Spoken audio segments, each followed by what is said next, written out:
So, hello, my name is Mark. I'm going to tell you a little bit about my background, just to give you some context. So I started life as a developer, but I worked at small companies in the telecoms and mobile industries. So I ended up having to do a bit of everything: ops, DBA, technical account management, managing email servers, all of the stuff that happens at a small company. I then spent a long time at a company called Net-a-Porter, more recently Yux Net-a-Porter. I don't know if there's anyone from that NAP here today. Some of you may be familiar with it because we used to employ a lot of DevOps engineers. So I managed ops teams under various guises through a number of different transformations through the sort of DevOps journey and through a period of rapid growth and organisational change. So just to give you some spoilers, I'm quite new to Worldpay. I've only been here for about 100 days. I was brought in to set up a brand new SRE function. So when I was asked to do this talk, I was like, thanks Richie for that. I was like, what am I going to talk about? I haven't really done anything interesting yet. But I thought, well, actually, coming into a new role and setting up a new function in an organisation which perhaps isn't familiar with these kind of practices is quite an interesting challenge in itself. So I thought I'd talk about that. So it's not really technical, but it is in the context of SRE. Hopefully you'll get some value from it. A bit about Worldpay. So it's been around for a while. It was founded in '97. I think it was partnered with NatWest and then was part of RBS. RBS had to sell it back in about a decade ago when they needed some cash. And then more recently we were bought by Vantiv and then again by FIS Global, who are a large global financial company. So we're now the merchant services division of FIS, which is very exciting.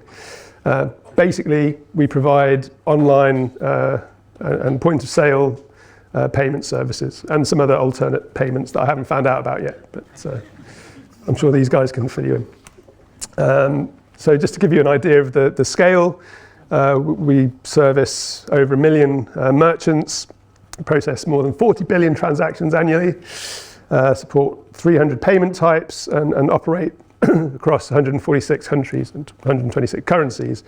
So you get an idea of the scale because we've been around for a while. We were part of a bank. The numbers are quite serious, which means obviously reliability is absolutely key.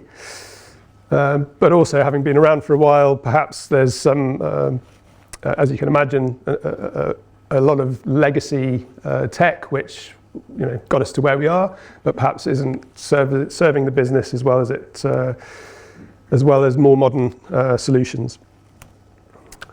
Just to give you an idea of some of the partnerships we have, we were the first company to integrate with Amazon Pay, I think, and also Apple Pay. We've got lots of other sexy clients, but I wasn't sure if I was allowed to mention them or not, so I thought I'd play it safe. So the part of Worldpay that I work for is called the New Acquiring Platform. So having come from Net-a-Porter, which is always abbreviated to NAP, I'm now working for the New Acquiring Platform, which is also abbreviated to NAP, which makes it very confusing when I'm trying to talk about different parts of my career. But basically, the New Acquiring Platform processes all the payments. It's a significant percentage of the UK high street, to the point where if our systems goes down, it impacts GDP.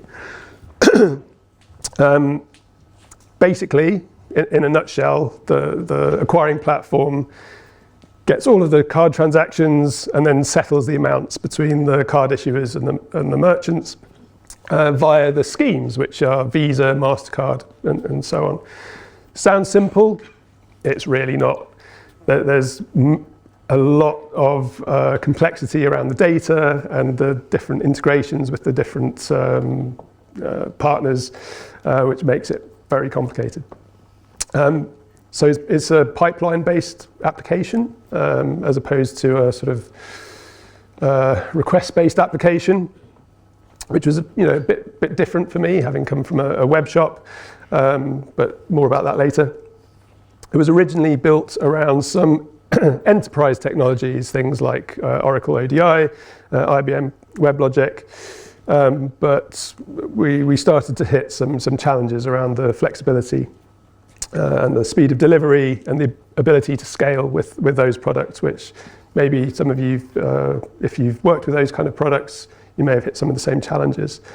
And also, having been around for a while, being very successful, having grown quite significantly, the company is organised in a fairly traditional way in terms of separate infrastructure division and so forth, which means that there are some dependencies. So, luckily, there's some really great people who've joined the company over the last few years, who've identified these problems and started to bring in new ways of doing things and evolve the platform into the next phase. So things like obviously refactoring the fairly large enterprise solutions into smaller components, microservices where applicable, using open source technologies, utilizing cloud, automating releases, all of the stuff that needs to happen for a company to be able to deliver for its clients quickly in this day and age and stay ahead of the competition. As well as changing the technology and the processes, there's also a move to create cross-functional autonomous teams, so to remove the dependencies, excuse me, so you can speed up delivery, and to create a new SRE function within engineering to support all of that, which is where I come in. Luckily, I didn't have to start from scratch. I was a little bit worried, but Rashi, who I'll introduce later, has been managing the DevOps team here for a few years now. So has done a lot of the groundwork in terms of the automation around releases and the CI and CD processes, which is great because it means that people are already thinking in this way and have started to see what's possible. I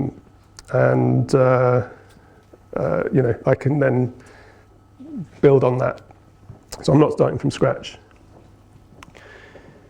So, what is SRE? So I kind of thought everyone knew. Should never make assumptions.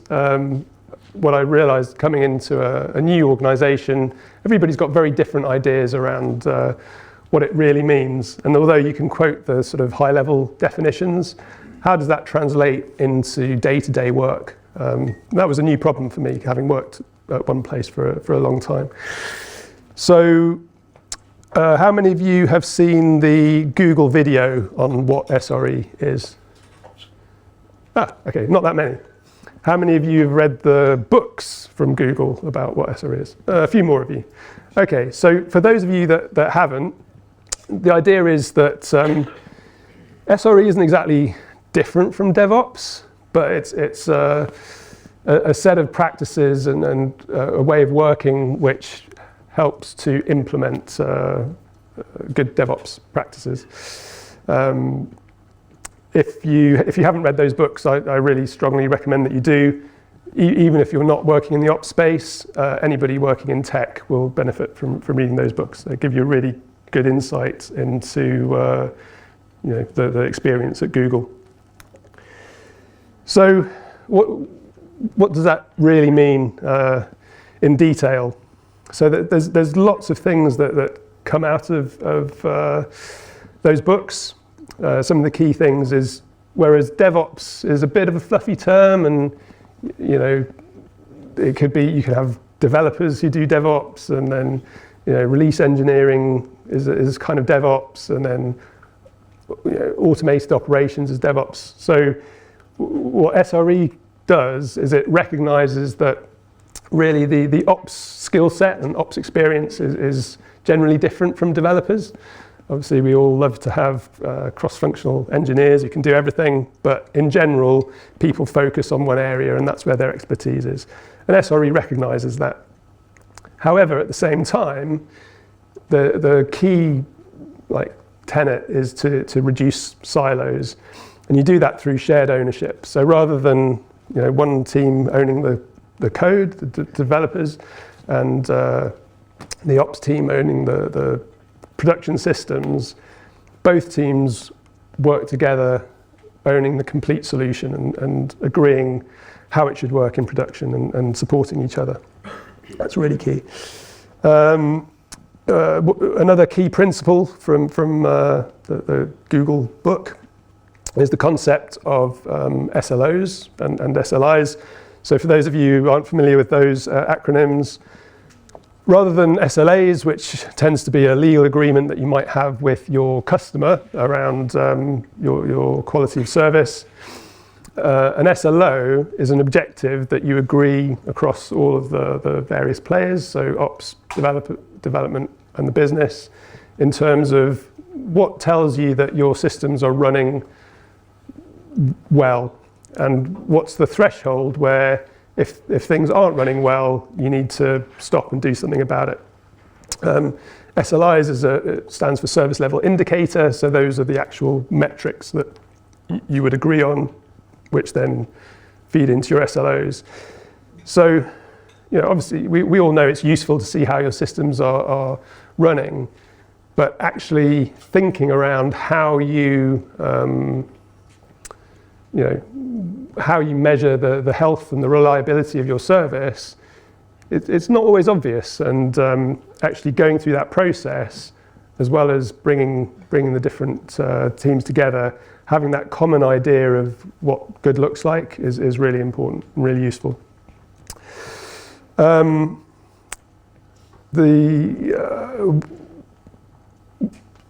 One of the other key sort of tenets of SRE is the idea of reducing toil.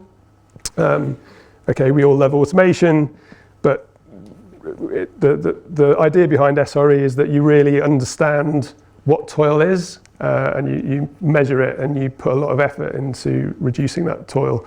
So there's a sort of benchmark of 50%. You shouldn't be doing any more than 50% reactive work, but we'll talk a bit more about that in a minute. You have to sort of understand the infrastructure, perhaps more than a developer might.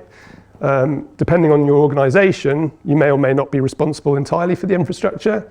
In a larger organization, it makes sense to have other teams who are focused on that. But you need to have that understanding. You need to understand how to engage so that you can be that sort of conduit between development and infrastructure. Effective PIRs or postmortems. I don't know. There's probably other things that gets called in different organizations, but the follow-up of incidents. So when something goes wrong, getting the right people together and having effective analysis of what went wrong. And it has to be blameless, it has to be transparent, and you have to have effective actions that come off the back of that. And that's the only way that you're going to improve reliability. And there's lots more, so read the books. I'm not going to recite the whole thing. Having said all that, when you're then faced with starting from scratch and trying to explain to people what SRE is and decide what to do, there's quite a lot to think about, to pick out of all of that stuff. So I like to distill it into 3 key objectives, which are obviously improving reliability, the clue's in the title, but you also have to work to increase velocity. Obviously, in the old days, ops would just keep things reliable by not letting anybody change anything in production, and that doesn't work for a business. And then at the same time, you have to work to reduce toil, because if you just have more and more people doing more and more manual stuff, it's not sustainable. And so the 4 core principles that as I see it, that help you to deliver on those objectives are through collaboration. Obviously, we talked about breaking down the silos, shared ownership, automation, match. You have to be able to measure everything, and then obviously work to actively improve. And you can't improve what you can't measure. Excuse me.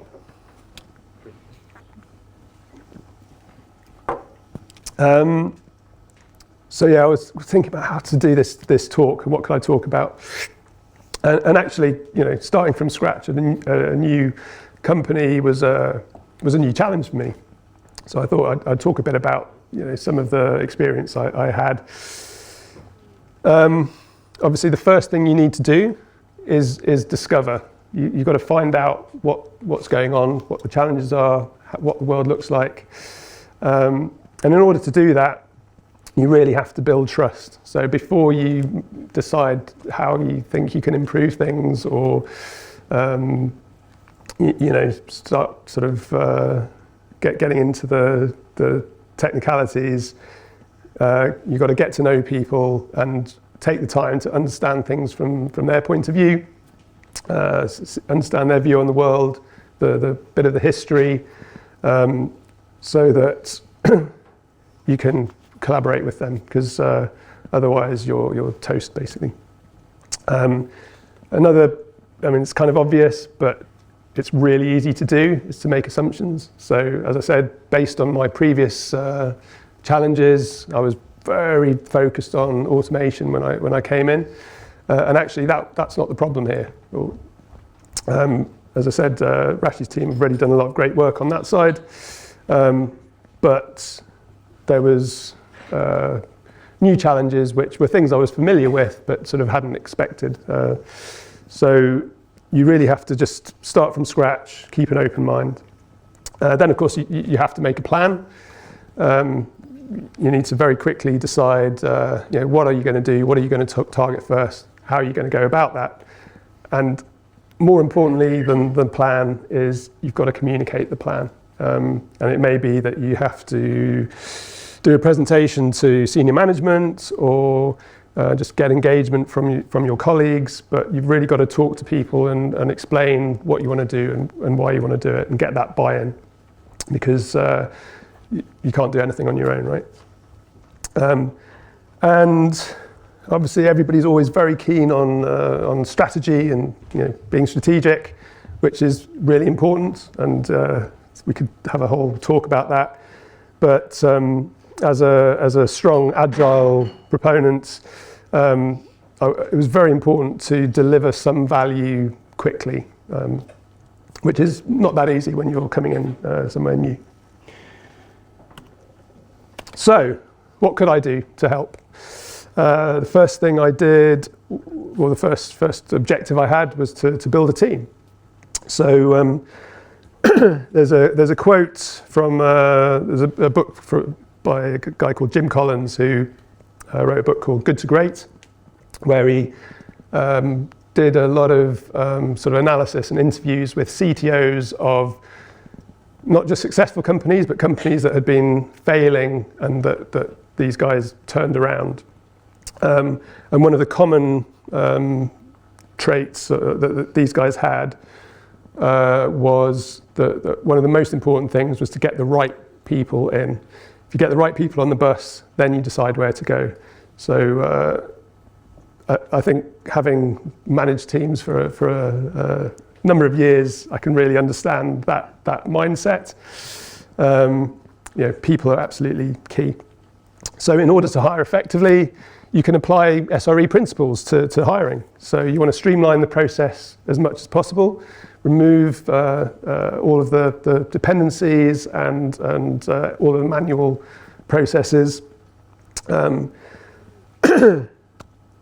Again, you can use the sort of the Unix mindset of using the right tool for the job. So if you're going to use an agency, find an agency who understands the industry, understands the technology, So there's obviously Linux Recruit, a very, very expert in this space, but there's other agencies too. I don't know who else is here. But it's really important to work with people that understand what you need, and you need to understand the market. Obviously, skills that you guys have are in demand, and you have to be prepared to compete with all the other employers that are trying to employ those people. Luckily, Worldpay isn't short of a bob or two, so the compensation's quite good. But it's important, right? And then finally, when you're hiring somebody, you need to tell a compelling story. So you can't pretend things are different to they are. So you need to talk about the challenges that are there, but you need to frame it in a way that makes it seem like an interesting challenge for somebody to come and help with. So that was the first thing. The second area that I concentrated on in an effort to add value quickly was around reducing toil. So actually at Worldpay, we have a separate support function that does it runs the systems in production, does a lot of absorbs some of the manual processes, and stays up overnight to deal with things when they go wrong, which is great. It's a bit of a luxury, but it can mean that you get a bit of a disconnect between the developers and how their software is running in production, right? So the manual tasks build up, and then you can get into an overload situation. And that's actually really hard to get out of, because once people are firefighting all the time, then they don't have the time, the headspace to figure out what they need to do to pay down that technical debt and get back to a sort of normal state. So the first thing to do is identify that that's a problem, and you need to communicate it to everybody, that it needs to be a top level initiative to face into it and tackle it. And one of the first things you need to do is be able to measure that, measure the toil, measure the incidents, and make it visible. So as soon as everybody can see exactly how much manual work is being done, it's much easier then to have the conversations around what you prioritize to pay down that tech debt. Once you've made it visible, you need to get the different actors to collaborate to figure out how to fix this stuff or how to automate it. And what often happens is everybody's very busy, they're working in their own world, and while everybody wants to achieve the same things, they perhaps don't really understand the other guy's view of the world. So actively facilitating that communication between the different teams and supporting that collaboration is something you need to do as a manager. And actually by doing that, it really helped to start fixing the problems. But it's not a one-off, right? You need to put the processes in place to make sure that things don't get back to that state. So, and once you put that process in place, you need to keep reviewing it to make sure that it's working. And then finally, well, not finally, but the last of the sort of three key areas that I attempted to tackle in my first 100 days was around monitoring. So monitoring is kind of one of my, I'm loath to say passion, but it's something that I really care about. I've seen what difference it makes. I've worked in ops, I've worked in support, so I know the difference that good monitoring makes. I can't remember who said it, but there's a famous business quote that you can't manage what you can't measure. And that's really true. We talked a little bit about SLIs and SLOs. So what was interesting here is that being a pipeline application, actually the way that you measure the health of the platform and the reliability is quite different to, like, if you're running a website. If you're running a website, you want to know that, how many people got errors, how quickly the page loaded, is it down? Whereas for a data pipeline platform, there's other things you need to think about, like the freshness of the data. So did stuff get handled in a timely fashion? The correctness. So if the data was transformed, was enough of the outcome correct? And coverage. Did enough of the data get processed? So that was a bit of a different mindset, but it was quite interesting, and we were able to quite quickly set up some dashboards which really helped to see where the bottlenecks were. Another thing to think about is when you're monitoring a system, really the metrics are the most important thing. The monitoring here previously was sort of event-based, so something would happen, it would fire off an alert, which is fine, but perhaps then you don't have all of the context. So I'd say if you're thinking about monitoring, focus on the metrics first. Alerts may be one outcome off that. In order to quickly improve the monitoring, the challenge I was faced with is there's a number of different approaches, and being new, I didn't really know which one was going to come to fruition first. So I tried all three. And that is to leverage the existing tools and perhaps get them working a bit better, be a bit more self-service. Pay somebody else for your monitoring. So there's companies like Datadog, which you can very easily get a lot of value, but you've got to pay for it. Or obviously build your own. There's a lot of well-known open source monitoring tools that you can implement yourself. Whereas perhaps normally you might not want to take on the additional maintenance overhead of building your own. Actually, here it was quite a useful way to build something quickly, but also to find out more around the existing processes, the infrastructure, this kind of thing. Okay, so I think I'm over time slightly, so sorry about that.